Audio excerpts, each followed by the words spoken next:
তুমি কি সবসময় সুখের পিছনে ছুটছ? যদি জীবনে তোমার নির্দিষ্ট কোনো উদ্দেশ্যই না থাকে, তাহলে তুমি কখনোই সুখী হতে পারবে না।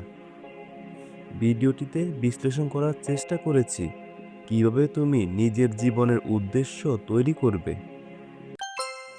আপনি কি জানেন, কোরআনে সুখ শব্দটা মূল লক্ষ্য হিসাবে ব্যবহার করা হয়নি, বরং কোরআন বারবার কথা বলেছে উদ্দেশ্য অথবা পারপাস নিয়ে। কিন্তু কেন? কারণ আপনি যখন একটা উদ্দেশ্যময় জীবন যাপন করবেন, তখন একটা জিনিস অটোমেটিক আপনি পাবেন, সেটা হলো সুখ। আপনি যদি সুখের পিছনে ছুটেন, তবে সেটা আপনার হাত এড়িয়ে যাবে। কিন্তু আপনি যদি উদ্দেশ্যের পিছনে ছুটেন, সুখ আপনার পিছনে ছুটবেই। যখন আল্লাহ মানুষকে দান করে অর্থ সম্পদ, মানুষের সাথে সম্পর্ক, বিলাসী জীবন, তখন আমাদের মাঝে একটা ধারণা জন্মায়, আমি এসবের দাবিদার, আমি এইসব অর্জন করেছি। এইরকম চিন্তাভাবনার কারণে আমাদের মধ্যে অহংকার এতটাই বেড়ে যায় যে পরবর্তীতে যখন তার জীবনে অভাব দারিদ্রতা নেমে আসে, তখন সে সেই কষ্টটা এবং বাস্তবতা মেনে নিতে পারে না। কেন এমনটা হয়? কারণ জীবনে মূল উদ্দেশ্যটা যখন হারিয়ে যায়, তখন সবচেয়ে তুচ্ছ জিনিসটাই আপনার জীবনে কেন্দ্র হয়ে দাঁড়ায়। কোনো বন্ধু চলে গেলে, কেউ অপছন্দ করলে, আপনি মনে করেন পুরো মহাবিশ্ব আপনার বিপক্ষে চলে গেছে। আর তখন আপনি বলে বসেন, আমি আল্লাহ বিশ্বাস করি না। এটাই ঘটে যখন মানুষ ভুলে যায় কে তাকে সৃষ্টি করেছে এবং কেন সৃষ্টি করেছে। আজকের দুনিয়ায় সুখকে টার্গেট বানানো হয়েছে। ইউটিউবে সার্চ দিন কিভাবে সুখী হবেন, এই টাইপের ভিডিওতে লাখ লাখ ভিউ হয়।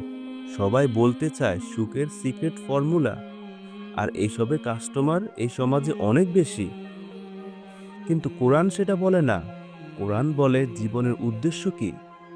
আল্লাহ বলেন, আমি মানুষকে সৃষ্টি করেছি, আর মানুষের সব দুর্বলতা আমি জানি, তার লোভ, তার উচ্চ আকাঙ্ক্ষা, তার কষ্ট, সব কিছু। তাই আমি তাকে কোরআন দিয়েছি, শুধু শান্তির জন্য না, বরং পথ চলার জন্য। আপনি যখন সেই পথে চলবেন, তখন সুখ আসবে ফলাফল হিসাবে, টার্গেট হিসাবে না। অনেক সময় আমরা বলি, হ্যাঁ কোরআনে এটা আছে, কিন্তু আমার সমস্যাটা আলাদা। আপনি কি বুঝতে পারছেন আপনি কি বলছেন?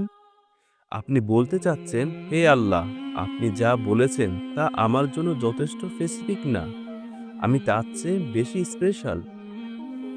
আমরা কোরআনকে গুগলের মতো ব্যবহার করি। আমরা শুধু প্রশ্ন করি, কোরআন নারী নিয়ে কি বলেছে, কোরআন টাকা নিয়ে কি বলেছে। কিন্তু আমরা ভুলে যাই, কোরআন তো আমার প্রশ্নের উত্তর দেওয়ার জন্য না, বরং কোরআন হচ্ছে সেই কিতাব যেখানে আল্লাহ আমাকে প্রশ্ন করেছেন। আমি উত্তরদাতা, আমি প্রশ্নকর্তা নই। আল্লাহ বলেন, আমি মানুষকে সৃষ্টি করেছি কষ্টের মাঝে। তিনি জানেন আপনার দুর্বলতা, আপনার একাকিত্ব, আপনার উদ্বেগ। তিনি শ্রেষ্ঠ অবস্থানে আছেন আপনাকে বলার জন্য কিভাবে আপনার জীবনে শ্রেষ্ঠ সময় কাটাবেন। সুতরাং আজ থেকে শুধু সিদ্ধান্ত নিন, কোরআন থেকে শুধু সুখ খুঁজবেন না, খুঁজবেন উদ্দেশ্য। বাকি সব আপনাকে অনুসরণ করবে।